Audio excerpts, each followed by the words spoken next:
আসন্ন লোকসভা ভোটে কোচবিহার লোকসভা কেন্দ্রের তৃণমূলের যে প্রার্থী হবেন তাকে রেকর্ড ভোটে জেতাবে দিনহাটা মহকুমার দুটি বিধানসভা কেন্দ্র।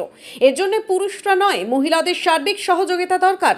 শনিবার দিনহাটা নৃপেন্দ্র নারায়ণ স্মৃতি সদনে তৃণমূল মহিলা কংগ্রেসের এক সভায় বক্তব্য রাখতে গিয়ে রাজ্যের উত্তরবঙ্গ উন্নয়ন মন্ত্রী উদয়ন গুহ কথা বলেন। এদিনের এই সভায় মন্ত্রী উদয়ন গুহ ছাড়া বক্তব্য রাখেন জেলা তৃণমূল মহিলা কংগ্রেস সভানেত্রী সুচিস্মিতা দত্ত শর্মা, দিনহাটা 2 নম্বর ব্লক তৃণমূল কংগ্রেস সভাপতি দীপক কুমার ভট্টাচার্য, তৃণমূল নেত্রী মৌমিতা ভট্টাচার্য, দিনহাটা শহর তৃণমূল কংগ্রেস সভাপতি বিশু ধর প্রমুখ। মন্ত্রী উদয়ন গুহ, তৃণমূল নেত্রী সুচিস্মিতা দেব শর্মা কি বলছেন শুনে নিন। প্রতিবাদ করতে হবে, আমরা প্রতিবাদের ভাষা ভুলে গেছি।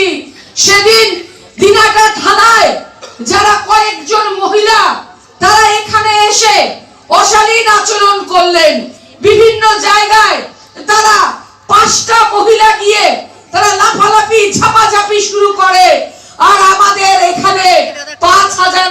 আচ্ছা, আপনারা তো বলুন তো, এখানে মায়েরা আছেন, এখানে ঠাকুমারা দিদিমারা আছেন, কারো বাড়ির কোনো মেয়ে যদি রাতে বাড়িতে না আসে, কোনো মেয়েকে যদি জোর করে কারো বাড়ির থেকে তুলে নিয়ে যায়, কোনো মেয়ে যদি পার্টি অফিসে নিয়ে গিয়ে আটকে রাখে, চুপ করে বসে থাকবেন? সে যে পার্টি হোক, প্রতিবাদ করবেন না?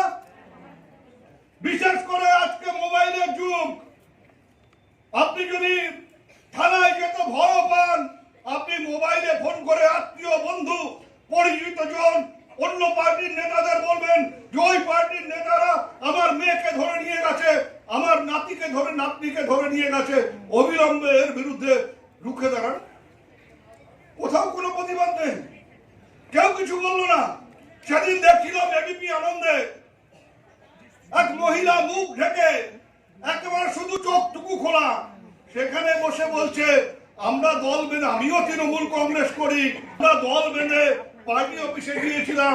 আমাদের মিটিং এর পরে নেতারা বলল যে ওই মেয়েটা, একটা সুন্দরী মেয়েকে দেখিয়ে বলল ওই মেয়েটা শুধু এখানে থাকবে, বাকিরা চলে যাও।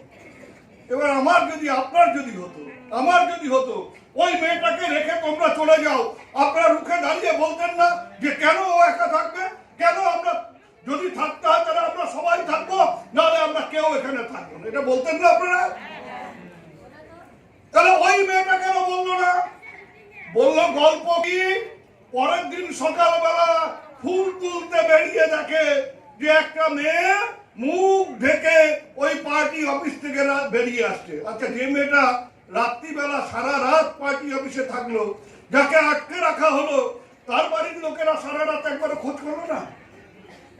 আপনি সেটা দেখে এলেন যে পার্টি অফিসে আটকে রাখা হলো, আপনি গিয়ে তার বাড়িতে খবর দেবেন না?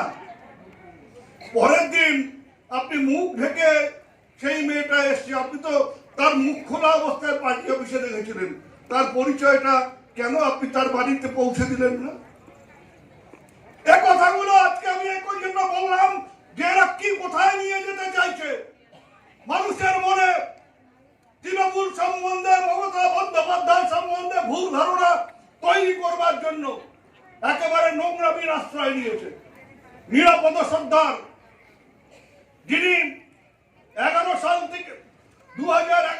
থেকে 2016 সাল ওই সন্দেশখালীর এমএলএ ছিলেন, সিপিএম এর এমএলএ। আমিও সেই সময় ফরওয়ার্ড ব্লকের এমএলএ হয়ে বিধানসভায় গিয়েছিলাম, আমার কাছেই বসতেন নিরাপদ সর্দার। 5 বছরে একবারও বলেননি যে সন্দেশখালীতে এইরকম হয়, তৃণমূলের নেতারা জোর করে মহিলাদের শ্লীলতাহানি করে। সেদিন তো বলেন।